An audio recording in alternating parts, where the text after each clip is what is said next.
tout le monde s'excite sur les gimbals et les possibilités que cela amène, mais est-ce qu'en 2021, les bons vieux Glidecam, Flycam, Steadicam en général restent toujours une option intéressante et surtout à moindre coût? C'est ce qu'on va voir aujourd'hui en comparant le fleuron des gimbals en 2021, le DJI RS2, comparé à un stabilisateur Neewer à 50 €. Et restez bien jusqu'à la fin de la vidéo puisque je vous ferai gagner ce même modèle exactement pour que vous puissiez vous aussi stabiliser vos plans. Avant de comparer et de tester sur le terrain, je tiens à revenir un petit peu sur l'histoire de ces deux technologies parce qu'en soi le concept final est le même mais ça ne marche pas exactement de la même façon. Évidemment les premiers arrivés ce ne sont pas les stabilisateurs électroniques, ce sont les stabilisateurs mécaniques et ça a débuté dans les années 1970-75 par l'inventeur du Steadicam Garrett Brown. Un des films les plus connus sur lequel un des premiers Steadicam a été utilisé au cinéma, c'est notamment Shining, dans les plans de couloirs, etc. On utilise encore aujourd'hui des Steadicam, notamment sur des vestes, donc on a un rig complet qui répartit le poids sur le corps, un bras avec des ressorts qui amortit, plus le sled. Moi aujourd'hui j'ai juste le bout final, qui est tout petit comme vous voyez, qui vient se poser et du coup qui va stabiliser les mouvements de la caméra. On a la caméra qui est en haut, on a des poids en bas qui font office de contrepoids.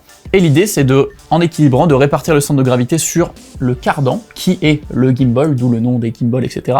Qui lui en fait est vraiment sans, il n'y a pas de friction, il n'y a rien du tout. Et le but final évidemment c'est d'atténuer grandement, voire complètement, les mouvements involontaires de la caméra quand on court, quand on bouge, pour que ce soit smooth. Et d'ailleurs j'ai moi-même commencé avec un modèle comme ça en 2013. Ça commence à remonter, j'avais un Flycam que j'avais payé peut-être 200 € et j'étais un fervent partisan de ça. Je regardais Devin Supertramp et du coup par la suite j'ai acheté un Glidecam, un des modèles les plus connus, les plus robustes, qui coûtait quand même 500 €. Je l'avais acheté en 2015 et je l'ai gardé jusqu'en 2018, donc pour vous dire, j'en ai pas mal utilisé. Et en face de ce Challenger à 50 €, on a son adversaire, son concurrent qui est 15 fois plus cher, le DJI RS2. Alors c'est une technologie évidemment qui est beaucoup plus récente et concrètement comment ça marche? On parle de stabilisateur électronique 3 axes, c'est ça le nom un petit peu plus long. En gros, il y a un mini gyroscope à l'intérieur qui, en temps réel, va recevoir les informations de mouvement et le but est de les compenser avec 3 moteurs qui sont sans friction, exactement comme le cardan ici. On a le tilt, le roll et le pan, et le but, évidemment, c'est d'atténuer au maximum aussi les mouvements involontaires de la caméra. Alors les gimbals, c'est beaucoup plus récent, évidemment, il y a eu des modèles expérimentaux, mais le premier modèle à être vraiment commercialisé, c'est le Freefly Movie M5, qui était sorti vers 2013 à peu près, qui était incroyable à l'époque, enfin ça paraissait fou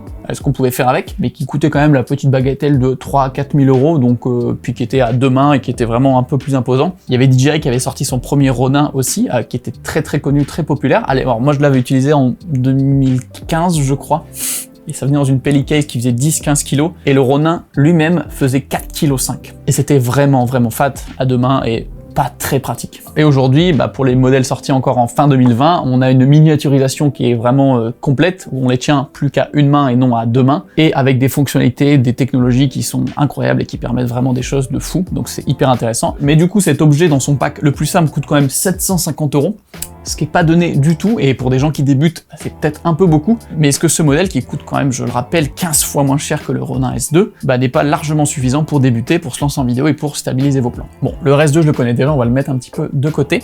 Je veux voir ça parce que je l'ai déballé et je ne l'ai pas du tout testé. Je l'ai à peine pris en main exprès pour le garder, alors je me suis permis d'ajouter une petite plaque afin qu'on ait la même plaque adaptée sur les deux, c'est plus simple. En termes de construction, c'est vraiment pas dégueu, en soi c'est vraiment hyper simple, mais ça sent que c'est pas incroyable, mais en vrai c'est pas si mal. Et genre rien que là, il y a déjà une plaque rapide. Moi à l'époque où j'achetais un Glidecam, ça existait même pas. On devait les bricoler nous-mêmes, mais là, à 50 €, t'as une plaque d'accès rapide qui va te permettre de enlever ou remettre ta caméra rapidement. Et ce stabilisateur est donné pour supporter des charges jusqu'à 3 kg, donc ce qui vraiment englobe complètement tous les réflexes, tous les hybrides, largement avec un micro même. Je vais mettre aujourd'hui mon Nikon Z6 et on va voir ce que ça va donner. Mais sur le modèle mécanique comme le modèle électronique, il faut commencer par une étape, c'est stabiliser sa caméra. Je vais vous le mettre en accéléré, mais du coup on va voir combien de temps je prends sur chacun, en sachant que ça fait très longtemps que j'ai pas stabilisé quelque chose comme ça. Voyons voir le temps que ça prend.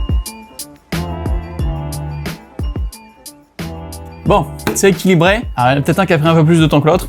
Voilà, et surtout il y en a un qui s'adapte aux ajustements et qui prend sur les moteurs s'il y a besoin de faire des variations, alors que lui, ça va juste être moins bien. On va aller en forêt pour tester ça. Évidemment, avant de partir pour le test, je vous invite fortement à vous abonner si ce n'est pas déjà fait, c'est très important, ça ne prend qu'un clic et c'est gratuit. Le temps qu'on aille là-bas, je vous lance un petit défi, un petit jeu. Je vous mets une séquence juste après avec des plans filmés avec les deux stabilisateurs. À vous de deviner dans les commentaires lequel est lequel. À tout de suite.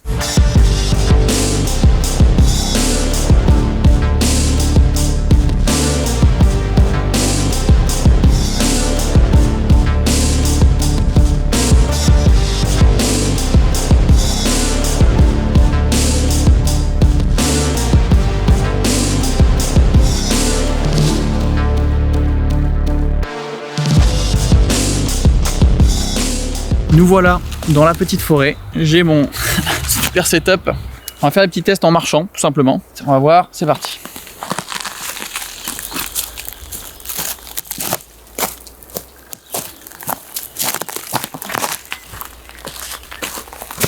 C'est pas mal, hein?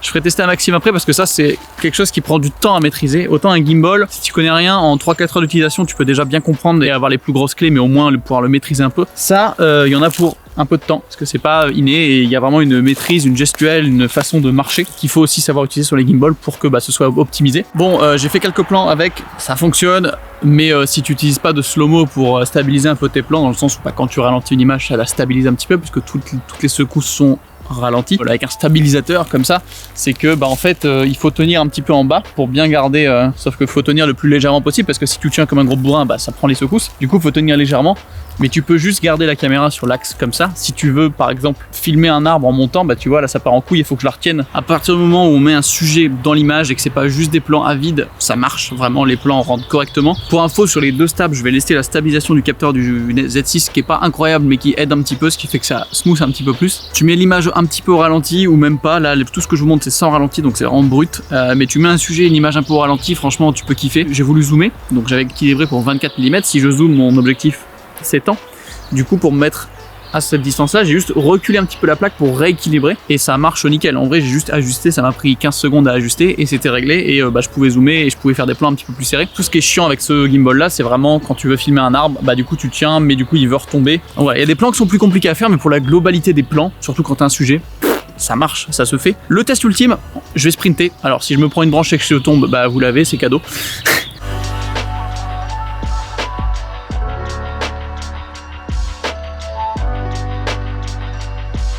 Il faut du temps pour apprivoiser ce type d'appareil, enfin c'est pas non plus 2 ans mais il faut quand même quelques mois d'utilisation pour vraiment s'y habituer. Moi j'ai déjà l'habitude, j'en ai utilisé un pendant 3-4 ans. Du coup, c'est Maxime qui tient la caméra, qui n'a jamais touché à un engin de ce type, qui va tester, voir un petit peu déjà en ressenti et voir est-ce que c'est facile ou pas. Vous allez voir, c'est peut-être pas si facile. Alors, premier ressenti. Faut avoir la main solide déjà. Et là tu la tiens ici là. Tu as juste avec 2 doigts pour empêcher que ça se barre. Pas facile hein. Ouais non c'est chaud. J'ai l'impression que c'est plus dur qu'à main levée en fait. En plus là tu regardes pas du tout où tu marches. Non. Alors qu'en vrai il faut limite pour regarder 80% où tu marches et 20% de ce qui se passe à l'écran. Après j'ai peut-être pas la bonne technique aussi. Ça demande du temps d'apprendre à apprivoiser quoi. Il faut du temps pour apprivoiser la bête quoi. Alors évidemment sur le RS2 c'est plus simple de faire les mouvements, clairement on peut faire plus de choses, j'ai même zoomé à 70 mm sans rééquilibrer le truc, les moteurs compensent, il y a des modes, on peut faire jouer avec le joystick et on peut se filmer à l'envers en marchant si on veut, on peut faire plein de choses et évidemment c'est plus simple. Après sur les plans les plus basiques, je pense qu'il n'y a pas des masses de différence. Après il y a aussi évidemment, je le disais pour le Steadicam, c'est valable aussi pour utiliser un gimbal comme ça. Si vous ne savez pas marcher comme il faut, vous amortir, esquiver, regarder, enfin savoir à peu près le pourcentage de où je regarde pour mettre mes pieds, où je regarde l'écran pour cadrer et plein d'autres techniques pour rendre les mouvements cool, vous ne profiterez jamais à fond de ce matériel même si c'est le meilleur du marché grand public. J'en profite donc pour plugger peu subtilement ma formation au tournage et au montage et dans la formation au tournage notamment, je vous explique comment j'utilise un gimbal, quel mode je préfère utiliser et comment je gère ça en général au niveau du focus. Je vous explique plein de choses autour de ça et bien plus encore toutes les bases et bien sûr il y a aussi toute la partie sur le montage. En tout il y a plus de 10 heures. Si ça vous intéresse, vous le savez, il y a des liens en description et je vous invite fortement à aller voir un petit peu le programme et ce qui est proposé dedans. Si vous êtes un peu dans la vidéo, ça va clairement vous plaire. Bref, il est temps de rentrer au studio pour voir les résultats et au final voir si ce gimbal vaut 15 fois le prix de l'autre ou pas.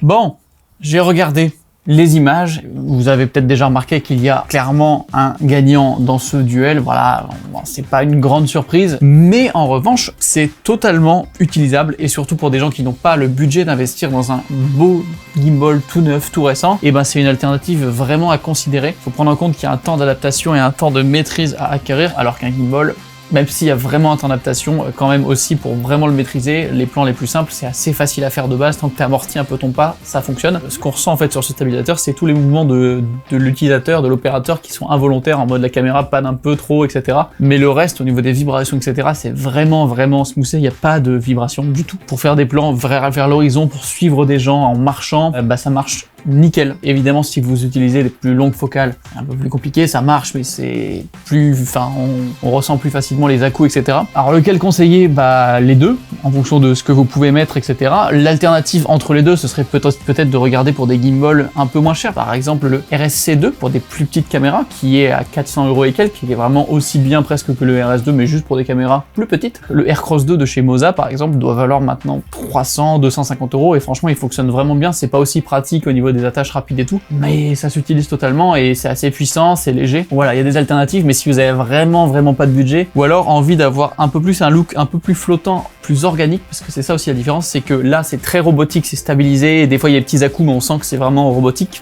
Je sais pas comment l'expliquer autrement.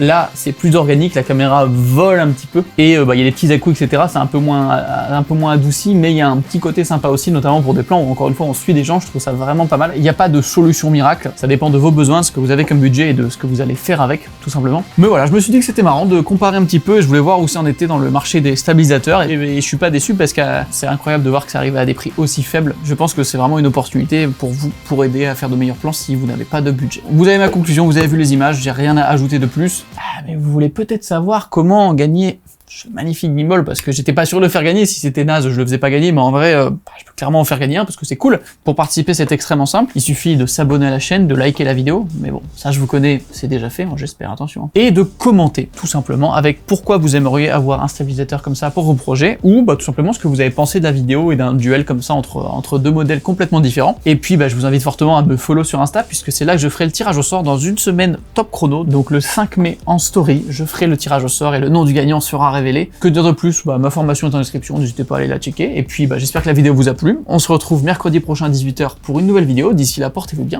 Ciao tout le monde!